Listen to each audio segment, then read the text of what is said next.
अभी स्वागत है। इस सेशन को होस्ट करेंगे और आगे बढ़ाएंगे आप राजन जी, जो कि चैनल हेड है इंडियन न्यूज हरियाणा के। बहुत स्वागत है राजन जी आपका भी, और आप भी मंच पर आए। और मेरी सहयोगी रितु भी इस सेशन में शामिल रहेंगी। रितु, आप भी मंच पर आए।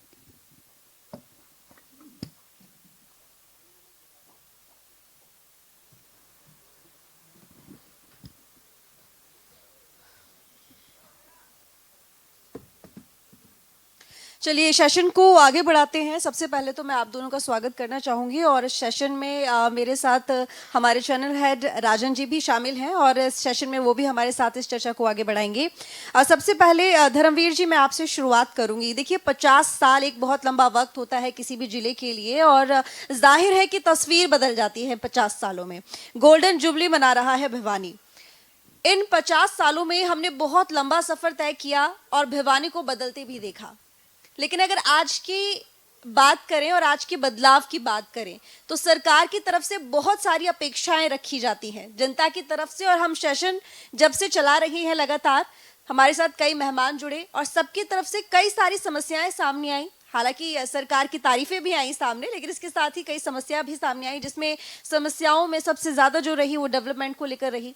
खास करके जब भी भिवानी में एंट्री आप करेंगे तुरंत ही तो आपको जो सड़कें दिखाई देंगी वो आपको गड्ढे वाली सड़कें दिखाई देंगी। इसके साथ ही हेल्थ सेक्टर को लेकर बात की गई, शिक्षा को लेकर बात की गई, औद्योगिक क्षेत्र को लेकर बात की गई। अभी हाल ही में चर्चा भी चल रही थी और कहीं ना कहीं भिवानी पीछे दिखाई दिया। जो उम्मीद भिवानी से की जाती है कि वो यहाँ होना चाहिए था, वहां पर वो नहीं था।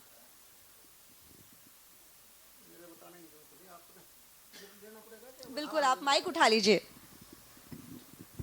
वैसे तो आपने जो भिवानी देखे वैसा बयान आपने कर दिया। 50 साल पहले भिवानी जिला बना था, तब हमारे साथ सोनीपत और भिवानी दोनों ने जन्म लिया था इसी दिसंबर में 22 तारीख को। और ये सही बात है कि इंडस्ट्री के तौर पर यहाँ बिरला ग्रुप के 2-3 मिल होते थे और इंडस्ट्री ना प्राइवेट सेक्टर में आ पाई और ना ही कोई पब्लिक सेक्टर की यूनिट है, क्योंकि रॉ मटेरियल हमें ऐसा कोई नहीं मिलता यहाँ। और क्योंकि दिल्ली के अड़ोस पड़ोस जो हमारे से बाद में भी डिस्ट्रिक्ट बने, वो दिल्ली का बड़ा फ़ायदा मिला। उदाहरण के तौर पर गुड़गांव मारुति की वजह से डेवलप हुआ, कुछ इंटरनेशनल एयरपोर्ट था। तो आज दिल्ली को लोग कम और विदेश में गुड़गांव को ज़्यादा जानते हैं। अगर आप अमेरिका या यूरोप में कहीं बात करोगे तो गुड़गांव को लोग जानने वाले ज़्यादा मिलेंगे।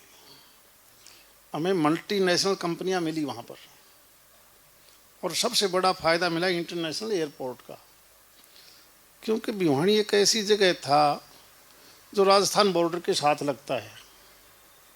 इसलिए ये डेवलपमेंट, क्योंकि कोई भी इंडस्ट्रिस्ट वहीं आएगा जहाँ कनेक्टिविटी ठीक हो या रॉ मटेरियल मिले, या मिले तो उसको बेचोगे कहाँ पर। हालांकि मारवाड़ी क्षेत्र के लोग बहुत हैं बाहर, पर रॉ मटेरियल की कमी है। अब एक नई हमने प्रदेश के मुख्यमंत्री से और सड़क मंत्रालय जो गडकरी जी के पास है, उनसे हमने 2-3 प्रपोजल दी हैं और मुख्यमंत्री जी ने भी कहा है। एक तो हमने ये कहा कि हम एक समिट बुलाना चाहते हैं, जैसे आप गुड़गांव बुलाते हो उद्योगपतियों का, जो पैसा यहाँ इन्वेस्ट करे। लेकिन उसके लिए ज़रूरी है कि कनेक्टिविटी हमें एयरपोर्ट से ज़्यादा 1.5-2 घंटे में हमारा आदमी वहाँ का जो भी उद्योग लगाना चाहिए वहीं आ जाए। और उसके लिए हमने 2 प्रपोजल दी हैं। मुझे उम्मीद है, एक हमारा जो गुड़गांव से जो एक पैरा फ्री रोड द्वारका वाला जुड़ने लग रहा है, जो एयरपोर्ट के अंदर जाएगा, वहाँ से सीधा वाया फरूक नगर वो सीधा एलिवेटेड बने या ग्रीन कॉरिडोर बने, हमें सीधा जुड़ जाएगी। दूसरा, बाडसा जो आपका एम्स पार्ट 2 है, झज्जर के अंदर जो पड़ता है बाडसा, वो सारा 8-9 किलोमीटर पड़ता है उस द्वारका रोड से। वो सीधा कनेक्ट हो जाए तो मुझे लगता है 1.5 घंटे में हम एयरपोर्ट से भिवानी और दादरी पहुंच सकते हैं। तो ये प्रपोजल कब दिया आपने? अभी 4-5 दिन पहले हमें वो लेटर मिल गया और सड़क मंत्रालय ने, माननीय गडकरी जी ने हमारे सीएस किया कि एक हरियाणा सरकार लैंड के बारे में ये लिख के दे दे कि हम 50% पैसा हम देंगे, बाकी 50% पैसा सड़क मंत्रालय और कंस्ट्रक्शन का सारा पैसा हम लगाते हैं। जैसा कि अब जो भिवानी के जो आप देख रहे हो पैराफ्री रोड बाईपास, चाहे वो निनाण से तिगड़ाना मोड़ और तिगड़ाना मोड़ से लोहारू रोड तक, हालांकि ये तो हमने 148 का ही सारा पैसा ले लिया, लेकिन उधर का आधा पैसा जमीन का स्टेट गवर्नमेंट ने चिट्ठी लिखी थी, इसीलिए वहाँ का डीपीआर बनने लग रही है। तो ये प्रपोजल स्टेट में एमपी साहब जो बातें कह रहे हैं, आप सहमत हैं इनकी बातों से? एमपी साहब तो वैसे बहुत सुलझे हुए हैं, कई बार ही हमारे यहाँ प्रतिनिधित्व कर चुके हैं जी, लेकिन यहाँ पे इंडस्ट्रीज़ बहुत बनी और इंडस्ट्रीज़ बनने के बाद यहाँ पे बंद बहुत हो गई। तो उसका सबसे पहला तो मैं एमपी साहब के माध्यम से ये बात कहना चाहता हूँ, आपके चैनल के माध्यम से, कि यहाँ पे स्पेशल जोन बनना चाहिए। ये जैसे अभी भारत की सरकार ने जम्मू कश्मीर को स्पेशल जोन बनाया और वहाँ पे स्पेशल जोन, क्योंकि ये सरकार खुद भी रूरल एरिया घोषित कर चुकी है, और जब आप रूरल एरिया किसी को घोषित कर देते हैं तो उस पर स्पेशल जोन बनना बड़ा आसान हो जाता है। अभी हमारी जो एनसीआर के अंदर ये आ रहा था शहर, एनसीआर से भी बाहर कराने के लिए एमपी साहब ने लिखा है, तो उसके भी फायदे मिलेंगे। लेकिन इस पर तो मुझे ध्यान पड़ता है, पिछले साल भी हम इसी ऑडिटोरियम में बैठे थे और यहाँ एमपी साहब ने तब भी यही बात कही थी कि एनसीआर में रहने का फायदा नहीं है। नहीं, तो फायदा बाहर तो अभी तक नहीं निकल पाया साल भर में। फायदा और नुकसान की जहाँ तक हम बात करें, अलग अलग पक्ष है, क्योंकि हम तो एनसीआर बनाने में इसके हक में थे और हमने बनवाया था के 60% हरियाणा दे दिया एनसीआर में आपने। हाँ, लेकिन इनको भारतीय जनता पार्टी के लोगों को ऐसा लगा कि इसका फ़ायदा नहीं है, तो उस नाम से कुछ हमें फ़ायदा मिल जाता रूरल एरिया के नाम से, तो वो फ़ायदा भी हमें लोगों को नहीं मिल पाया है। आप देखो, अगर स्पेशल जोन ये बन जाता तो निश्चित तौर पे हम लोग यहाँ पे कुछ इंडस्ट्रीज़ को फ़ायदा दे सकते, कुछ सब्सिडियाँ मिल जाती, कुछ इंडस्ट्री को कम रेटों पे प्लॉट मिल जाते, कम रेट पे बिजली मिल जाती, तो ये सब फायदे हो सकते, तो इंडस्ट्री आ सकती थी। तो जो पैरामीटर दूरी का बता रहे हैं एमपी साहब, वो उससे हम लोग सहमत नहीं है, क्योंकि जो आदमी कश्मीर में जाके, श्रीनगर में जाके, वहाँ कौन सा रॉ मटेरियल है, वहाँ कौन सा प्रोडक्टिविटी है। आज भी जिंदल परिवार जो हिसार का है, वहाँ पे 50,000 करोड़ रुपया इन्वेस्ट कर रहा है, तो वहाँ पे कुछ तो समझ के कर ही रहा है ना, तो वो स्पेशल जोन की वजह से कर रहा है। तो यहाँ अगर स्पेशल जोन बने तो मैं समझता हूँ कि फ़ायदा होगा। जी, मैं वैसे ही जवाब दे दूं। हाँ हाँ, प्रदेश को बने 1966 में बना था, आप तक मुझे नहीं लगता कि किसी भी सरकार ने स्पेशल जोन हरियाणा में बनाया हो और बना पाएगा, इसलिए उस चीज़ का कोई फायदा नहीं। ठीक है। नंबर 1, ब्लॉक वाइज हमारा ABCD ये ब्लॉक कैटेगराइज हैं। आपको उस ब्लॉक में इंडस्ट्री को GST के नाम पर, बिजली के नाम पर, लैंड के नाम पर उनको अलग से फ़ायदा दिया जाता है। आप अगर लगाओगे दिल्ली के आसपास तो NCR जोन में तो आप लगा ही नहीं सकते, क्योंकि PNG और CNG के बगैर आजकल आपको कनेक्शन नहीं मिलेगा। बिल्कुल ठीक है। अगर आप लगाओगे इससे और इसी बाहर, चक्कर में उद्योग उठ करके जा रहे हैं इसीलिए गुजरात। हमारी सोच ये है कि दिल्ली की इंडस्ट्री हम अगर NCR से बाहर होंगे तो हमें मिल जाएंगी, नंबर 1। नंबर 2, वो सारा बेनिफिट उस इंडस्ट्रियलिस्ट को मिलेगा जो हमारे BCD ब्लॉक में लगाएगा। तो फिर ये दूरी वाला चक्कर तब खत्म हो जाएगा क्या? जमीन बहुत, तो वो इसीलिए तो मैं कह रहा हूँ ना, इसलिए खत्म होगा कि हमारे 2 रोड बनने पर।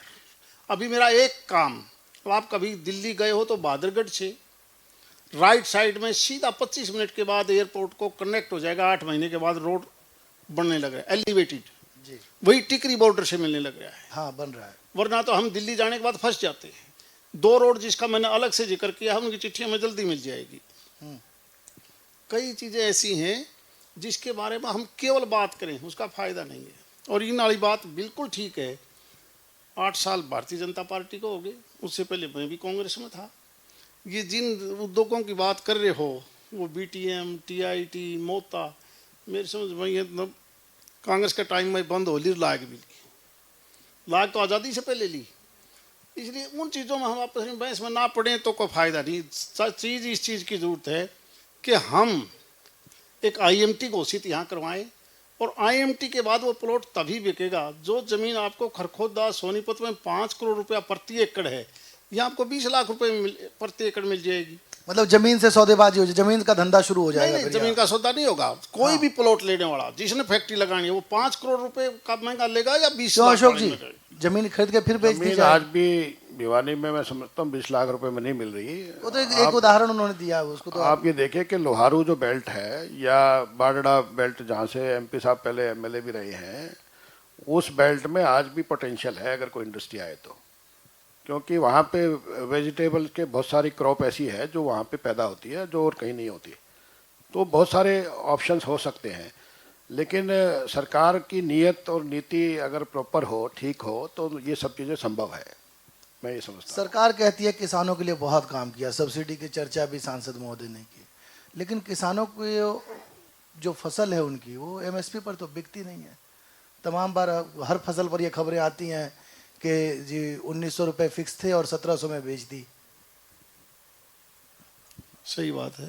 नहीं तो इसका क्या हल क्या है? सही तो है। मैं तो आपको दूर नहीं जाता, सिर्फ 60 किलोमीटर दूर लेके जाऊंगा, सिर्फ 60 किलोमीटर दूर। यहाँ का बाजरे का पूरा भाव हम दे रहे हैं। अब पिलानी में दिलवा के दिखा दो ना, जहाँ कांग्रेस की सरकार है, 10% खरीदवा के दिखा दो। MSP का सही केवल पंजाब और हरियाणा, क्योंकि आज़ादी से पहले ये ओल्ड पंजाब जिसका पाकिस्तान भी पार्ट था, यहाँ मंडीकरण पहले से डेवलप हैं जी, बाकी देश में नहीं है। और MSP में जो जो फसल आई है, अब तो प्रधानमंत्री जी भी इसको, मैं तो बात हरियाणा की ही कर अरे रहा हूँ मैं कि वही हरियाणा। कह रहा हूँ। आज ईमानदारी से देखोगे, सरसों, हाँ, चना, गेहूं, कपास, सारी चीज़ों का MSP से ज़्यादा मार्केट रेट है, इसलिए लोग बार की बार खरीद रहे हैं। मंडी में तो आया नहीं इस बार, क्योंकि MSP से ऊपर रेट चला गया। तो MSP का तो झगड़ा ही नहीं रहा। कहाँ रहा हरियाणा में झगड़ा? बताओ मुझे। नहीं हमने तो देखा पिछली बार अभी मंडी मुझे एक किसान बताओ जो यूं कहता हो मेरा MSP पे। जब आप एक किसान पूछोगे फिर तुम्हें अगली बार पता लेकर आऊंगा उस मैं किसान कहता का। हूँ इस बार मंडी खाली रही। मंडी में ना तो सरसों आई, ना मंडी में कपास आई, जो रेट में मिले तो फिर किसान आए नहीं क्यों? मंडी में बाजरा जहां नहीं खरीदा भावांतर के रूप में। पिछली बार ओम प्रकाश कुछ एक आदमी बाहर से ला के बेचे थे, उनका रगड़ा गया ला ये देख लो, वो फंस गई। पल्ले ठाकी जी ने बोरी भरी थी ने, जो पहले कमाए थे ओड़ सोड़ करके इबका लाग गए उनके, जो 2 नंबर का बेचे थे। ठीक है, यहाँ पर मैं बेरोजगारी को भी लेकर बात करना चाहूंगी, क्योंकि CMI की रिपोर्ट के अनुसार हर बार बेरोजगारी दर में हरियाणा अव्वल नंबर पे आ जाता है। हालांकि बेरोजगारी को लेकर लगातार सरकार कहती है कि हम योजनाएं लेकर आ रहे हैं, आत्मनिर्भर योजनाएं लेकर आए हैं, लेकिन उसके बावजूद अव्वल नंबर पर क्यों फिर बेरोजगारी में? अव्वलकार फीसदी का तो मुझे नहीं पता, लेकिन बेरोजगारी देश में बड़ी समस्या है। और अब तो विकसित देशों में भी बेरोजगारी की समस्या कहीं ना कहीं आके खड़ी होगी। और बेरोजगारी को रोजगार देने का केवल मात्र सेक्टर एग्रीकल्चर सेक्टर है। और एग्रीकल्चर सेक्टर आज भी इतना फायदे में नहीं है जितना इंडस्ट्री सर्विस सेक्टर है। ज़रूरी है कि हम सब मिलकर एग्रीकल्चर सेक्टर को बढ़ावा देंगे, तभी ये रोजगार की कुछ समस्या खत्म होगी। सारी तो नहीं हो सकती। सरकार में है और इसके लिए जाहिर है कि प्लानिंग आप ही करेंगे, नीति आप ही बनाएंगे, लागू भी आप ही करेंगे। 138 करोड़ का देश, हर कोई अभी तो आप हरियाणा की बात कर लीजिए। 138 करोड़ का देश की बात कर रहे हैं। कोई नहीं, नहीं, अभी कोई आप नहीं, हरियाणा और बोलने- भिवानी की बोलने- बात बोलने कीजिए। बोलने दीजिए। मैं कहता हूँ 138 करोड़ का देश, हाँ, और सही मायने में जो स्किल्ड लेबर है या अनस्किल्ड है, रोजगार और बेरोजगारी 3-4 प्रकार हैं। एक तो वो है जो टैलेंट है जी, वो तो कहीं काम कर लेगा, ठीक है। एक बीच का है अधूरा, मुझे मुझे सांसद साहब ना, तीसरी मुझे- है मुझे- लेबर की टोट। मुझे मैं एक भाषण बता या- देता मुझे हूँ, एक भाषण याद आ रहा है। मेरी सुन तो लो। तीसरी है लेबर। हाँ, आज इस भिवानी जिले के किसी गांव में चले जाओ, खेती वाले के चले जाओ, इस भिवानी शहर में घूम लो, अगर आपने लेबर स्किल्ड मिलेगी तो वह बिहार के, यूपी के, बांग्लादेश के मिलेंगे। असली काम करने आप नाले को नहीं करना चाहते। वो ठीक है। ये जाके पूछ के देखो। हैं? मैं याद दिला रहा हूँ, एक सेकेंड, मैं याद दिला रहा हूँ, जब मोदी जी पहली बार लोकसभा पहुंचे, मंदिर समझकर माथा टेका, बिल्कुल। और जो उन्होंने वो 1 घंटे 50 मिनट का भाषण दिया था ना, तो उन्होंने यूँ हाथ उठा कर कहा था कि एक हाथ में डिग्री और दूसरे हाथ में कौशल। ये होना चाहिए। 8 साल पहले की बात हो गई, 8.5 साल बल्कि। इस बीच में कौशल विकास योजनाएं हो गई, मंत्रालय बन गए, तो 8 साल में क्या किसी के हाथ में कौशल का लिफाफा पकड़ा नहीं गया? किसी को आप लोग पहुंचा नहीं सके वहां तक? या सर्टिफिकेट केवल वो जो ठेके पे इंस्टीट्यूट बनते हैं, क्या वो 150 रुपए में एक आदमी को सर्टिफिकेट, वैसा सही मामला है? एक साथी अभी गुड़गांव से बैठा था, वो कह रहा था ना, जो कुशल कारीगर है, कौशल है, आईटी के माध्यम से हम लेना चाहते हैं। अगर किसी ने में कुशलता है तो, अगर कोई कुशलता तो आई नहीं, अगर उसको, यही बात तो आप भी कह रहे हो। अगर वो कुशलता आई नहीं, कौशल नहीं बनना चाहते, तो उसमें आप और हम क्या करें? अब 138 क्या 138 करोड़ की आबादी में, भिवानी में, महेंद्रगढ़ में, गुड़गांव में जाके देखोगे तो आपको छोटा छोटा काम करने वाले इस प्रदेश से बाहर के लोग मिलेंगे। यहाँ तक कि खेती करने वाले भी खेती को नहीं कटे, किसी पर ना गेहूँ कटे, ना किसी पर जीरी कटे, सारे जब बाहर वाले ना हो तो हम काम करना छोड़ गए। चलो, इसका कारण क्या है? लोग काम करना क्यों नहीं चाहते? इसका कारण मैं बताता हूँ। बताइए, चलिए आप ये भी बताइएगा कि इनकी बात से कितने सहमत है अशोक जी? क्योंकि जो सरकार ने कौशल इंस्टीट्यूट खोले हुए हैं हरियाणा में, 9 इंस्टीट्यूट खोले हुए हैं, और वो 9 इंस्टीट्यूट, उसमें स्किल देने वाले अध्यापक नहीं हैं। मैं अभी एक स्किल विश्वविद्यालय, इनका इंस्टीट्यूट में विजिट करके आया सोनीपत के अंदर। उसके अंदर 19 प्रोविज़न है टीचर्स का, और वहाँ 8 टीचर हैं। तो आप कैसे कौशल श्रमिक पैदा कर पाओगे? तो बेसिकली क्या है कि इंफ्रास्ट्रक्चर आपने बना दिया, और इंफ्रास्ट्रक्चर में आपको एग्जीक्यूट करने वाले कोई आपके पास टीचर ही नहीं है, तो बेरोज़गारी भी इससे अटैच्ड है। अगर आपको रोज़गार वहीं पे दे सकते हो आप 19 लोगों को रोज़गार, और है 8 लोग वहाँ पे, तो ऐसे पूरे स्टेट के अंदर अगर हम बात करें तो मैं टीचिंग लाइन से बता रहा हूँ कि 90,000 वैकेंसियाँ खाली पड़ी हुई है एडिड कॉलेज की खाली। उसमें हमारा कॉलेज भी, आदर्श कॉलेज भी एक। ये सही बात है कि अच्छा टैलेंट, चाहे वो स्किल्ड में हो, चाहे वो एजुकेशन के प्रोफेशन में हो, चाहे वो हेल्थ में हो, कोई भी प्रोफेशन हो, सही बात यह है कि हमें अच्छे आदमी प्रदेश देश भर में नहीं मिलते। ये सही है, और उसी का रिजल्ट है कि हॉस्पिटल में जाओगे तो इलाज नहीं, पैसा ज़रूर लग जाता है, लेकिन फिर कहेंगे कि हमारे पास स्पेशलाइज्ड नहीं है। जाओ रोहतक, जाओ मेडिसिटी, आखिर में फिर पीजीआई भेज देते हैं मरने के लिए। सच्चाई यही है। सच्चाई है कि सही जो प्रोफेशन है वो, आप हायर एजुकेशन हो, नीचे की एजुकेशन हो, हेल्थ की हो, आपकी कोई सेक्टर हो, कोई सेक्टर हो, भगवान ना करे कि कोविड जैसा दूसरी बार आ जाए। मुझे याद है पिछले कोविड के टाइम पर सरकारी सेवाएं थी या प्राइवेट। कल आप मास्क लगा के गए थे संसद? कल मास्क लगाया था आपने संसद में? हाउस एडजर्न हो गया। नहीं तो जरूर तो सुबह तो गए होगे 11 बजे। हम जैसे ही पहुंचे हाउस एडजर्न हो गया। परसों तो मोदी जी मास्क लगा के गए थे। मोदी जी राज्यसभा में थे, लोकसभा में नहीं थे। तो एक ही बात है, मतलब संसद तो संसद है, वो 2 हिस्से कर दिए हमने, ठीक देखो, ऐसा है, लेकिन मोदी जी ने एक हमारे मैसेज तो दिया, पुराने लोकसभा अध्यक्ष ने मैसेज तो दिया मास्क लगाकर। समय में हमारी जो महिलाएं थी, तो मास्क लगाना चाहिए कि नहीं? धूल मिट्टी थी जब हम काम करते थे, तो इसीलिए करते थे कि हम बचाव रह जाए हमारा। तो बीमारी से बचाव करना कोई बुरी बात नहीं है। नहीं, मैं तो बिल्कुल कह रहा हूँ बीमारी से बचाव करना चाहिए और बुराइयों से भी बचाव करना चाहिए। मैं वही कह रहा हूँ, भगवान ना करे ये कोविड। तो मुझे याद है, हरियाणा हो, देश हो, सरकारी में तो लोग डरते कौन जानते कि मरोगे, और प्राइवेट ने लुटिया भी मारा भी। बताओ, अब जब सही स्टाफ नहीं था, सही डॉक्टर नहीं थे, सही मशीनरी नहीं थी, उसका खामियाजा भुगतना पड़ा। इसलिए मोदी जी ने यही कहा कि इस बार पहले तैयार हो जाओ भाई, कदे आगे फिर ना गड़बड़ हो जाए। पूछिए, इस बार तैयारी है? क्योंकि दोबारा इस बार पूरी तैयारी है। कल मांडवी जी ने बहुत लंबी बैठकें करी। पूरी तैयारी है। अच्छा, वो शुरुआत में ही रितु जी ने बहुत सारी बातें बताई, भिवानी आए। राजन जी, एमपी साहब, ये जो कोरोना का जिक्र कर रहे हैं, सोलंकी आ गए हैं, इसलिए तो जिक्र नहीं कर रहे सर, क्योंकि ये राहुल गांधी की जो, मैं वही आ रहा हूँ वहां तक आ रहा हूँ। कोरोना कहीं उसको ढाल तो आप बना के इस्तेमाल नहीं कर रहे हैं। कांग्रेस, विपक्ष, ये सब यही कह रहे हैं कि आप डर गए हैं दरअसल राहुल गांधी की भारत जोड़ो यात्रा से। वही पता नहीं, हम तो जब वोट मांगा देते हैं तो कांग्रेसियां तो एक प्रार्थना कर रहे थे कि तुम राहुल की मीटिंग करवा लेना, हमें वोट मांगने की जरूरत नहीं, अपना आप मिल जाएगा। ये तो तब की बात है, आज की क्या स्थिति है?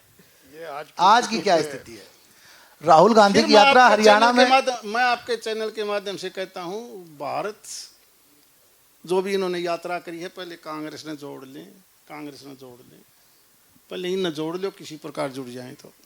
जुड़े हुए हैं जी कांग्रेस अशोक जी, आप जुड़े हुए नहीं है क्या? 100% जुड़े नहीं, हुए ये जो हैं। हुजूम आप देख रहे हैं सड़कों पर, जो जनता आप लोगों ने जो 8 बरस में देश को जो दिया, और खासकर अगर भिवानी जिले को आप बता पाए, 2 बार आपको सांसद चुना है, बड़ी मजबूती से आपको वोट हम दिया। केवल एक बात कह सकते हैं, मोदी जी के आने के बाद भारत केंद्रीय सरकार ने जो काम किए हैं, चाहे वो सड़क का है, चाहे वो रेलवे का है, जो बजट हेल्थ में, एजुकेशन में, हर जगह मेडिकल कॉलेजेस, चाहे वो दादरी है, चाहे वो भिवानी महेंद्रगढ़ है, चाहे यहाँ है, यानी देश भर के सभी डिस्ट्रिक्ट हेडक्वार्टर पर मेडिकल कॉलेज देना, ये भारत सरकार की पॉलिसी है। हर घर में नल, हर घर में नल में से जल, ये भारत सरकार की पॉलिसी है। सड़कें जिस प्रकार NH या NHAI ने बनाई हैं, ये हरियाणा और भिवानी आप पहले एक भी था, मेडिकल कॉलेज का नाम आगे भी बता- रहेगा। आप अपनी सरकार के एक मेडिकल कॉलेज का मैं नाम कहता बता हूँ दीजिए। एक डिस्ट्रिक्ट बता दो जहाँ काम स्टार्ट नहीं है। 8 साल से अरे एक डिस्ट्रिक्ट बता दो जहाँ हमारा काम स्टार्ट ना हो गया हो, आप बता दो। यमुनानगर में कहीं काम पे शुरू नहीं हो है, गया। कैथल में भी नहीं है। जाके देख तो लो यार। मैं देख नहीं, के नहीं। आया। हमने ये लैंड जो तीन लैंड दे चीजें दी, आपने हमने बताई, अप्रूव कर दिया। ये जो तीन यानी ये चीजें- भारत सरकार की पॉलिसी है कि हिंदुस्तान के हर डिस्ट्रिक्ट में मेडिकल कॉलेज हो। नहीं, बंद हेल्थ है। सेक्टर पर भिवानी में पानी है? जितने एम्स पहले थे, सांसद महोदय, ईमानदारी से देखो, चौधरी साहब, जितने 60 साल में चौधरी एम्स साहब, बने हैं, चौधरी साहब, नल में जल, भिवानी में पानी है? हमने बिल्कुल एक अच्छी शुरुआत की है और उसका पैसा हमने स्टेट छः गवर्नमेंट को दिन में दे एक बार दिया, होता है। क्योंकि एक बहुत बड़ी स्कीम है यार, जिसके सर, तहत सारे लोहे की सपने पाइप दिखाना, लगा के सपने दिखाने में शहर बीजेपी का कोई सानी नहीं है। आपसे अच्छे सपने कोई नहीं दिखा सकता साहब। भाई सपने और माल उसी का बिकता है जो लोगों पर विश्वास होता हो। अशोक जी, ये भी राहुल गांधी बेच लेना सपने, कोई नहीं बिका। सपने राहुल तो हकीकत लेके चला हुआ है सड़क पे। ये सपने राहुल गांधी तो हकीकत लेके चला हुआ है सड़क पे। हकीकत दिखाने के लिए तो घूम रहे हैं ना राहुल गांधी जी, कि भाई अब एक तुमने सवाल सपने और बेच करके छोटा सा। के सपने बेच के राज आप ले एक लिया। का छोटा और सवाल था आपका हाँ, मेरा सवाल ये था कि कि वो अपना भिवानी नहीं को दिख रहा, उसका ऐसे कुछ कह गई शायद। हाँ, वो हुजूम नहीं दिख रहा, वही राहुल गांधी की सड़क की उसकी यात्रा की बात कर कौन रहे से थे। चैनल पे दिखाया अपना वो हजूम? सभी चैनलों पे दिख रहा है। आप सड़कों नहीं, नहीं नहीं, नहीं, गलत चैनलों बात पे का नहीं, कोई फायदा आप चैनल तो आपके आप खुद पैरोल पे देखिए। है, आपके दिखाई नहीं रहे चैनल तो। नहीं, चैनल दिखा रहे हैं जो अच्छा, हम जाके देख के आए राजस्थान में तेरी भीड़ कितनी है। कहाँ है भीड़ यार? इतने आदमी तो हर एक के पास होते हैं। उनका वोट अगर देश में 15% भी है तो 15% का मतलब होगा 25 करोड़। इतने आदमी भी नहीं होंगे उनके पास यार। हारने वाले के पास 10-15% वोट तो होता है यार। तो एमपी साहब, ये कहीं गुमान आप लोगों को ले ना डूबे, क्योंकि जिस तरह से कांग्रेस का कहना यही हम है तो कि केवल इस कोशिश में है कि किसी प्रकार से डेमोक्रेसी का एक हिस्सा है, विपक्ष भी मजबूत हो। मैं तो पिछले 2 योजना से देख रहा हूँ, बेचारी कांग्रेस विपक्ष का दर्जा प्राप्त नहीं कर पाई पार्लियामेंट में। किसी प्रकार से इतना तो नहीं, आपके पड़ोस में देखा नहीं हिमाचल में किस तरह से मात दी आपको? 1% से भी कम कहाँ मात। नहीं, आप तो कहते सरकार हैं कि आप किसकी है? अच्छा राज करते तो आ ही हैं, गए ना। आप अच्छा राज किसकी करते है? हैं। बदल दिया ना आपके राज को। अगर आपका राज इतना बेहतर होता तो राज बदलता थोड़ी। मैं जहाँ कहता हूँ राष्ट्रीय अध्यक्ष है वहाँ पे एक तरफ 100 आदमी है, दूसरी तरफ मात्र 91 आदमी है। 91, 100 और 91 का फर्क था यार। क्या फर्क है फिर?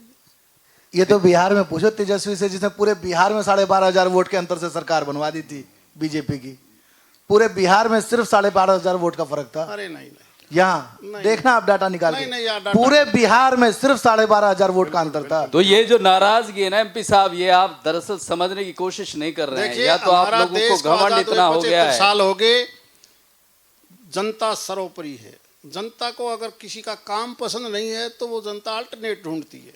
लेकिन मुझे नहीं लगता अभी कि मोदी जी का अल्टरनेट राहुल गांधी आप हो। कांग्रेस मुझे से लगता सांसद थे? है। नहीं, सांसद नहीं, मैं एमएलए। एमएलए थे। हाँ। बीजेपी से सांसद बना दिया जनता ने आपको। हाँ। कहाँ अल्टरनेट ढूंढा? पार्टी बदली केवल जनता ने।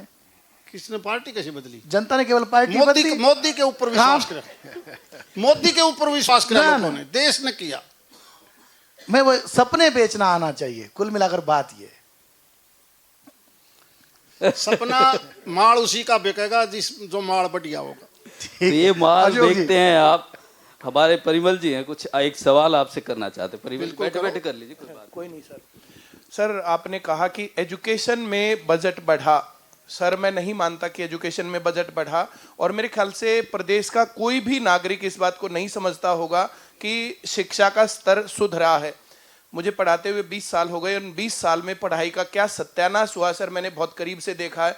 अभी जो है साहब कह रहे थे कि जो है टेंस नहीं आते हैं बच्चों को, और कुछ और चीज़ें जो हमारे से पूर्व जो है ये जो डिबेट चल रही थी उसके अंदर मैं आया था। तब मैं आज पढ़ा रहा था सर, बच्चों को परिमेय संख्या और अपरिमेय संख्या नहीं आती, और 2 लड़कियां एमएससी करके आई हुई थी। तो एजुकेशन का जो ये स्तर बेसिक लेवल पर है, वो जो बेसिक लेवल का नॉलेज होगा तब वो स्किल्स सीख सकते हैं। स्किल की जो बात हो रही थी, अभी बता रहे थे भाई साहब की 19 की जो है सीट थी और 8 वहां पर आदमी हैं, तो हम ये बात करें। और दूसरी रोजगार की बात है सर, जितनी सीट है कम से पहले एक बार शिक्षा वाली खत्म कर ले। हाँ फिर ठीक है सर, मैं एक और क्वेश्चन फिर मेरे को मिल जाएगा तो बहुत अच्छी बात रहेगी, नहीं तो रोजगार की एक छोटी सी बात कह रहा हूँ। पहले मैं संस्कार की बता लूँ प्लीज सर। पहले ये बता लेता हूँ एजुकेशन के ऊपर। सच्चाई यह है, आज समाज में निरंतर गिरावट की वजह से हमारी पुराना संस्कार नहीं रहे। न तो बच्चा टीचर से डरता, न घर वालों से डरता। अगर एक टीचर भी थोड़ी सी सख्ती करता है तो माँ बाप जाके खड़े हो जाते हैं। जब आप और हम या हमारे से पहले वाले पढ़ते थे तो किसी की औकात नहीं थी कि बच्चा आंख दिखा दे। आज तो चाहे वो कॉलेज हो चाहे स्कूल हो, वो न तो घर वालों को बताता, और टीचर या प्रोफेसर कुछ कह दे तो उसकी सामत आ जाती है। इसलिए इस गिरावट में केवल सरकार का दोष हो ऐसा नहीं सोचना चाहिए। सच्चाई यह है कि हमारे बुनियादी बात कर रहे हैं, हमारी जो संस्कार हैं वो बुनियादी इतने चीज बात खत्म हो कर गए रहे हैं। जिसकी वजह से जो पुराना समय था वो नहीं रहा। सर नो डिटेंशन पॉलिसी आई। नो डिटेंशन पॉलिसी के अंदर जो है था कि ना तो बच्चे को फेल करना, ना उनको पीटना, ना धमकाना। ये नो डिटेंशन पॉलिसी पास करने वाली कांग्रेस गवर्नमेंट 2012 में ये पास हुआ था, और उसके बाद पढ़ाई का जो सत्यानाश हुआ, इसके ऊपर जो है ना बहुत बार डिबेट हो चुकी कि वापस से वही चीज क्यों नहीं लाई जाती। एक टीचर की किसी बच्चे से कोई दुश्मनी थोड़ी होती है, टीचर के तो खून का पानी हो जाता है उसके, जब वो जो है देखता है कि बच्चा पढ़ नहीं रहा है, उसका भविष्य खराब हो रहा है, देश का भविष्य खराब हो रहा है, और टीचर उनको डांट डपट कर देता है तो जाकर के थानों में रिपोर्ट होती है और बाकी चीजें होती हैं, और किस प्रकार से उनको फिर टॉर्चर किया जाता है। तो ये तो काम सरकार का ना सर, कि नो डिटेंशन पॉलिसी खराब पॉलिसी है जिसके कारण ये गड़बड़ हो गई। टीचर की वैल्यू को ऊपर रखा जाना चाहिए, सरकार की वैल्यू ये इतना तो जो सरकार को ही करना पड़ेगा ना। और इसके ऊपर हम बहुत बार कर चुके हैं ये बातें। सिर्फ संस्कार की बात कहने से बात नहीं बनेगी, और जो पेरेंट्स और जो बाकी लोग जाते हैं वो ये देखा जाए भाई किसी पर्सनल दुश्मनी के चलते। सर ऐसा भी होता है कि टीचर्स गलत भी करते हैं, गलत तरीके से पीट भी देते हैं, उनको पढ़ाना नहीं आता तब पीट देते हैं, तो ये तो गड़बड़ है। उतना तो जो है अधिकार होना चाहिए, पर इतना भी होना चाहिए कि किसी टीचर की अगर कोई पर्सनल रंजिश नहीं है और वो बच्चे के ऊपर डांट डपट कर देता है तो उसको टॉर्चर ना किया जाए। फिर दिल्ली में हम लोगों ने देखा, दिल्ली गवर्नमेंट के ऐसे बहुत सारे एग्जाम्पल हैं जिसके अंदर जो है टीचर ने बच्चे को डांट डपट कर दी, पूरी यूनियन जा करके और टीचर की नौकरी तक खा गए। तो ये जो थोड़ी सी गड़बड़ है। तो नो डिटेंशन पॉलिसी, आप जो संसद में बैठे हैं, केंद्र की जो पॉलिसी है वहां पर इसके खिलाफ आवाज उठाइए। एक और मैं कहना चाहूंगा सर एजुकेशन के ऊपर, जैसे एजुकेशन पहले सरकारी स्कूलों में ही होती थी, फिर जो संस्थाओं के स्कूल थे उनमें होने लग गई, फिर प्राइवेट स्कूलों में हो गई। अब सर वहां से मामला शिफ्ट होकर के अब कोचिंग सेंटर्स और ट्यूशंस पर पहुंच गई है। अब कोई भी बच्चा जो नीट में पहुंचता है, आईआईटी तक पहुंचता है या किसी अच्छे लेवल तक पहुंचता है, तो वो सिर्फ स्कूलों के भरोसे नहीं है सर। चाहे गवर्नमेंट के स्कूल हो, चाहे प्राइवेट हो, चाहे संस्थाओं के स्कूल हो, उनको कोचिंग और ट्यूशन लेने पड़ते हैं। और प्राइवेट स्कूलों के या सरकारी स्कूलों के वहां नाम चलाने के लिए, उनको अपना रोल नंबर चलाने के लिए उनको बहुत ज्यादा मोटी रकम भी पे करनी पड़ती है। वे लोग जो है नॉन अटेंडिंग के चलते जो है इधर उधर जाकर के शिफ्ट होते हैं। तो उसके ऊपर भी मैं एजुकेशन के ऊपर थोड़ी सी मैं चाहता हूं कि आप एजुकेशन के ऊपर थोड़ा सा और ध्यान दें तो ज्यादा बढ़िया होगा। और सर सिर्फ संस्कारों से नहीं, नो डिटेंशन पॉलिसी से आप जो है वो देखिए, एक नई एजुकेशन पॉलिसी आई है और उसके हिसाब से हमने बहुत सुधार किए हैं। अभी कुछ स्टेटों ने लागू कर दी, कुछ जगह लागू नहीं हुई है। मुझे लगता है नेक्स्ट ईयर तक ये नई एजुकेशन पॉलिसी जो एचआरडी मिनिस्ट्री ने दी हो जल्दी लागू हो जाएगी। उसमें बहुत सुधार किए हैं। और आपने जो बात बताई है ये सही है। अधिकार एक ऐसी चीज़ आ गई, अधिकार, वो ड्यूटीज को भूल गई। पर छोटा सा भी ठीक लेक्चरर या टीचर पढ़ाता है, छोटी बात हुई नहीं, और वो माँ बाप तो पुलिस थाने में चले जाते हैं। उसमें टीचर क्या करे, सरकार क्या करे। ईमानदारी से बताइए, हमने सबकी जिम्मेवारी है कि हम सोसाइटी को दोबारा से समझाएं। हम अपने संस्कार अगर खो देंगे तो हमारे में उन लोगों में कोई फर्क नहीं रहेगा विदेश वालों में। ये हिंदुस्तान केवल इसलिए हमारी संस्कृति संस्कार थे, इसलिए दुनिया में अलग पहचान थी, और उस अलग पहचान को हम ये अधिकार के नाम से खोने लग रहे हैं तरह तरह की बातों लेके। मैं ये नहीं कहता कि आपके सुझाव बिल्कुल सही हैं, पर उसमें अकेली सरकार नहीं, उसमें सारी सोसाइटी सारे मिलकर कोई तरीका निकालेंगे तभी जाके इसका समाधान होगा। चलिए ठीक है अशोक जी, आपसे आखिरी सवाल। अब क्योंकि धर्मवीर जी लगातार बोल ही रहे हैं कि जो सपने दिखाते हैं और जिनमें काबिलियत होती है और उनको पूरा रखने का मद्दा रखते हैं वही जीतते हैं, आपसे जानना चाहूंगी कि आप कितने सेटिस्फाइड हैं इनकी बात से? कोई भी एक आदमी भी सेटिस्फाइड नहीं है। अगर सेटिस्फाइड होते तो ये अभी प्रोफेसर साहब कुछ बोल रहे थे, आप और जिस 4 आदमियों से पूछ लो कि कुछ ना कुछ हर एक आदमी को परेशानी है। आज जो सपने बेचता है वो सपने तो टूटने ही है, नींद तो टूट ही रही है। आज ये जो 130 करोड़ जनता है उसकी नींद टूटनी शुरू हो गई है। चलो आने वाले टाइम में बस ओके। आपको भी याद है, मुझे भी याद है, एक बार चौधरी देवीलाल जी सोनीपत से चुनाव लड़ रहे थे, बाई इलेक्शन था पार्लियामेंट का 80 के आसपास। तो चौधरी देवीलाल का माड़ा आंधी 1000 की, कहते मेरे को आज 50,000 रुपये मिले। तो दूसरे ग्रुप ने पूछा, चौधरी साहब झूठ क्यों बोल रहे हो? बोला मेरी झूठ चाल रहा है, मेरी लोग मानने हैं। ये इन्होंने मान लिया है। एक मिनट भाई, सपने चौधरी बंसीलाल जी ने सही दिखाए कि मैं शराबबंदी करूंगा, सबके सामने दिखाए। क्या हाल हुआ भाई, उनके सपने चले कि नहीं चले, लेकिन फिर बिखर गए क्योंकि वो काम नहीं हो पाए। तो देखो सच्चाई यह है, जो काम करेगा ना उसका सपना लोग मानेंगे। चौधरी बंसीलाल का मान्या 96 में, चौधरी देवलाल की बात को मान्या। अब मुझे लगता है आने वाला जो ये समय है वो नरेंद्र मोदी जी के सपने सही बात चलेंगे, वो केवल सपना नहीं है, लगे जी। आज के दिन हकीकत है। और जो दल हैं उन दलों की तुलना में आज इतनी सी बता दो, नरेंद्र राहुल मोदी गांधी की यात्रा से डर लगा कि नहीं? थोड़ा सा दिल के किसी कोने में, मैंने छोटा सा भी। एक छोटे से अखबार में, मुझे अखबार का नाम ध्यान नहीं है, मैंने पढ़ा था, फिर तो रहने दो। मैं पढ़ा था मैंने कि उनमें से कुछ एक डर के राहुल गांधी से, जो इनका फैक्शन सेक्शन अलग अलग है, वो डर के भाग गए। वो तो जरूर डरे। नहीं, वो तो हम कई वर्षों से देख रहे हैं। ठीक है, चलिए ठीक है, आप दोनों का बहुत शुक्रिया अपना कीमती समय देने के लिए। देखिए चर्चा यूं ही जारी रहेगी, फिलहाल यहाँ रुकेंगे एक छोटे से ब्रेक के लिए, कहीं मत जाइएगा, जल्द हाजिर होते हैं अगले सत्र के साथ।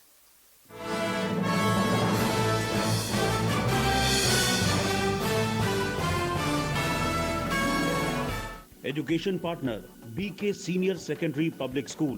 Here every student matters, every moment counts. Food partner Lakmi Bikaner Mishtan Bhandar. विश्वास 31 वर्षों का। वेन्यू पार्टनर आदर्श महिला महाविद्यालय भिवानी।